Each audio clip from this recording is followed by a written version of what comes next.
大家好，我是圆圆。今天的影片不是关于我自己，是关于我的好朋友 Elias。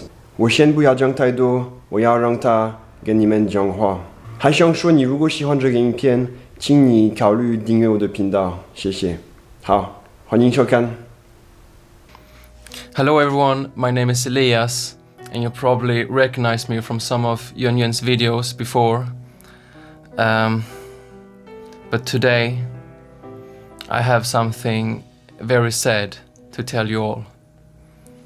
I have stayed in Taiwan for 2 years, but these 2 years has come to an end.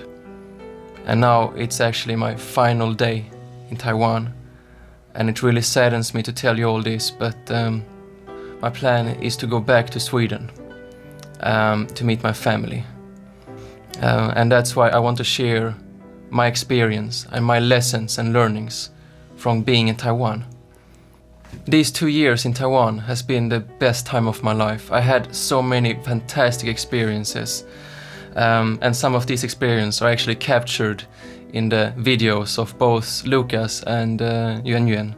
I think that the Taiwanese people are a little bit spoiled when it comes to the amount of things that you can do here on this island. It's so easy to have fun. In most big cities, you're a little bit trapped in the city, but not in Taipei.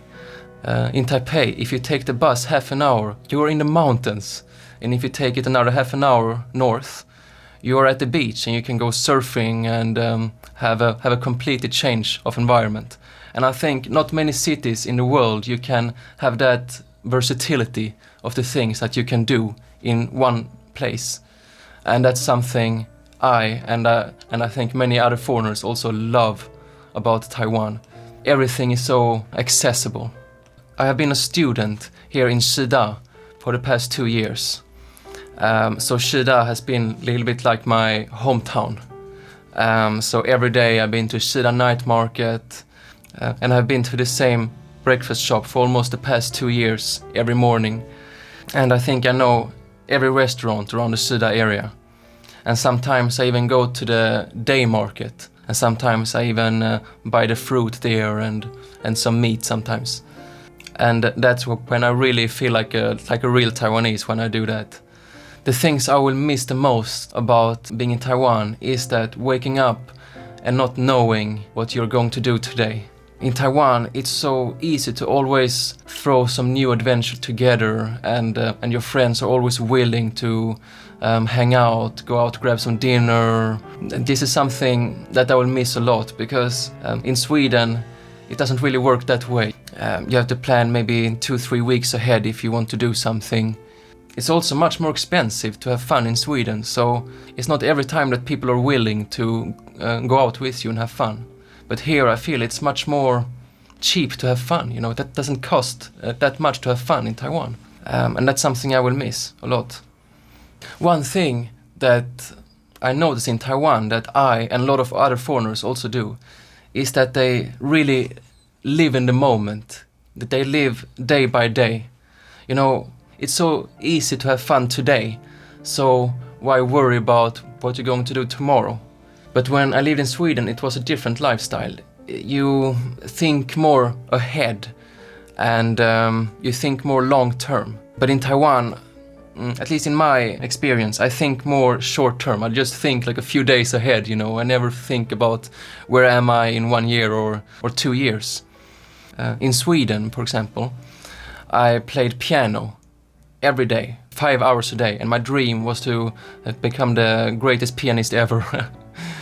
So the first thing I did when I came here to Taiwan was to buy a piano.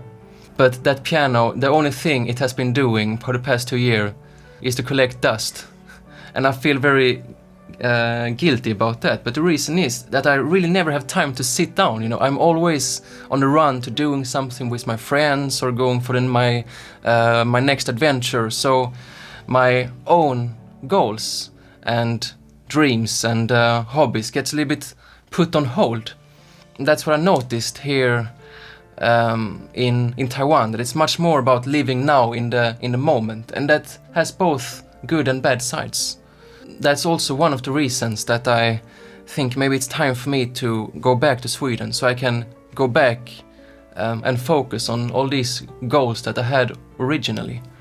I think it's time for me to leave, because if I stay here too long, maybe I would get stuck here and I would never really leave this phase of moving on in my life with something that I want to do on the side, for example my hobbies or being with my family.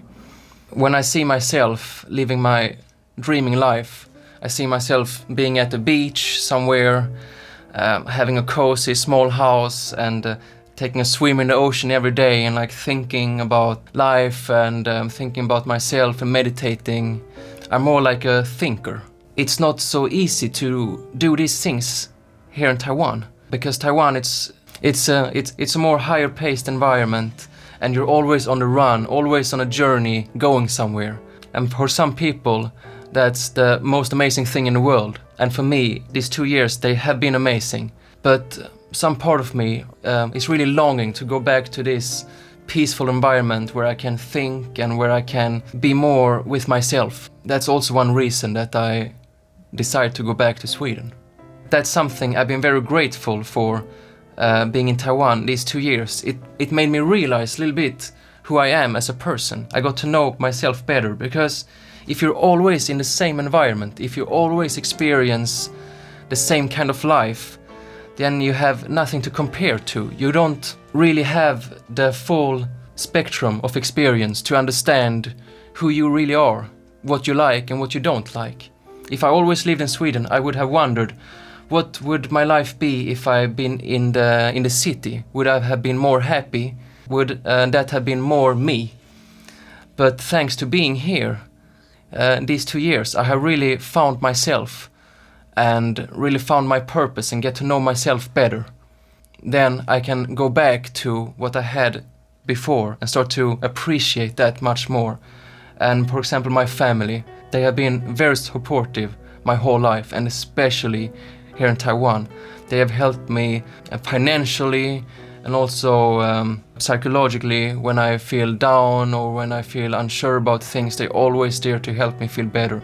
And that's one thing I noticed during, for example, Chinese New Year, Moon Festival, this kind of family intensive holidays. I have missed my family a lot, so much, and especially during Christmas time in Sweden, which is the biggest family event in Sweden. I feel that they mean so much to me. When you're in Sweden every day and you always celebrate these family events, then you don't really think about, oh, I should be so grateful, you know, to have this big family who loves me. But when you don't have that suddenly, then you start to really appreciate what you have. And I feel it's time for me to go back and to enjoy what I have at home.